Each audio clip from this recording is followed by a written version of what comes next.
Bonjour et bienvenue. Dans cette vidéo, je vous propose d'aborder les 3 caractéristiques de comportement qui contribuent à la sécurité.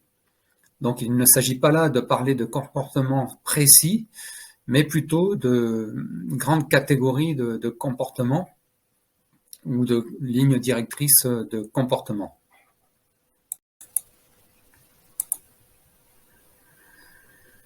Je m'appelle Stéphane, je suis spécialiste et manager HSE depuis une trentaine d'années et je suis en train de m'orienter vers le coaching HSE et la formation.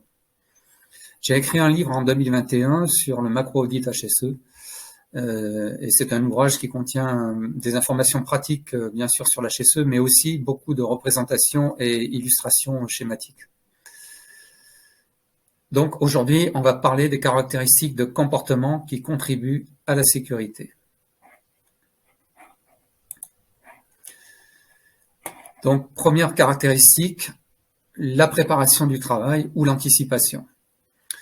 Alors là, c'est un comportement général du type méthodologie, donc qui s'appuie sur des méthodologies. On peut citer la méthode classique du mode opératoire auquel on associe une analyse des risques, bien sûr, en sécurité. Mais ça peut être aussi l'utilisation d'outils déjà préparés et quelque part validés, qui ont fait leurs preuves. Par exemple, des checklists de tout type pour justement guider l'activité de travail. Deuxième caractéristique de comportement en général, c'est de prendre du recul. C'est ce qu'on appelle réfléchir avant d'agir. C'est des choses qu'on retrouve de manière classique dans ce qu'on appelle le quart d'heure sécurité ou la minute sécurité, etc. Bon, c'est des appellations qui varient suivant l'entreprise qui les met en œuvre, mais ça correspond justement à ce type de démarche. La personne qui doit intervenir, donc l'intervenant ou l'équipe intervenante, avant d'appliquer ce qui a été préparé donc au premier stade, c'est-à-dire avant d'appliquer le mode opératoire et puis les mesures de prévention qui proviennent de l'analyse des risques liés au mode opératoire, eh bien, on va une dernière fois, face à les situations sur le terrain, prendre un petit peu de recul, vérifier que l'environnement de travail auquel on va se confronter dans l'immédiat est bien le même que celui qu'on avait prévu. Et donc, c'est tout ce qui correspond à la prise de recul finalement. Et on va faire une dernière réflexion avant d'agir pour s'assurer que tout correspond à ce qui a été prévu. Et s'il y a des imprévus, que finalement, ils sont réglés parce qu'on est capable de mettre en place et qu'on décide de mettre en place avant de commencer.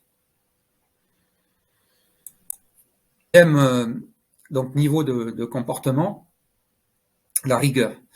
La rigueur, c'est une attitude, bien sûr, mais c'est aussi un comportement général. C'est clair que le sérieux dans l'application des méthodes ou des checklists ou même du savoir-faire, ça permet bien sûr d'être beaucoup plus fiable et évidemment de contribuer à la sécurité de manière certaine. Alors évidemment, la rigueur, c'est quelque chose qui vient aussi, enfin qui reflète une certaine culture. Ça peut être propre à certains individus par leur culture personnelle, mais ça peut être aussi propre à des cultures d'organisation. Voilà, c'est des choses qui se travaillent, mais il est bien clair que c'est aussi quelque chose qui va apporter de la confiance, autant à l'échelle individuelle que au sein d'un groupe. Quand vous savez que vous avez affaire à des gens qui ont de la rigueur, bien entendu, ça va vous emmener une confiance et une sérénité, que ce soit dans le cadre du travail ou même hors cadre du travail d'ailleurs.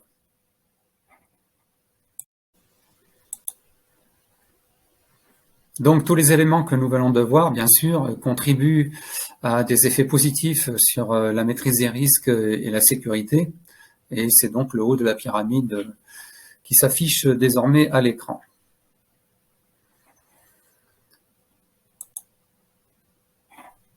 Donc, je viens de terminer donc cette petite revue. Pour ceux qui ont regardé la vidéo sur YouTube, s'il vous plaît, merci de vous abonner et de mettre une appréciation et des commentaires. Ça donnera plus de visibilité et surtout, ça me permettra, lorsque on dépassera, je crois, 1000 abonnés, de mettre des liens directement en fin de vidéo et donc de vous donner beaucoup plus de possibilités d'accéder à d'autres contenus intéressants. Ceci étant, j'ai aussi effectué une mise en ligne sur un site internet donc qui s'affiche ici, donc lhseautrement.com. N'hésitez pas à consulter ce site. Aujourd'hui, il n'est pas très visible, il vient juste de sortir, mais si vous tapez toutes les lettres et .com, vous le trouverez directement. Et là aussi, j'ai mis un peu plus de contenu. Merci encore de votre attention et à bientôt.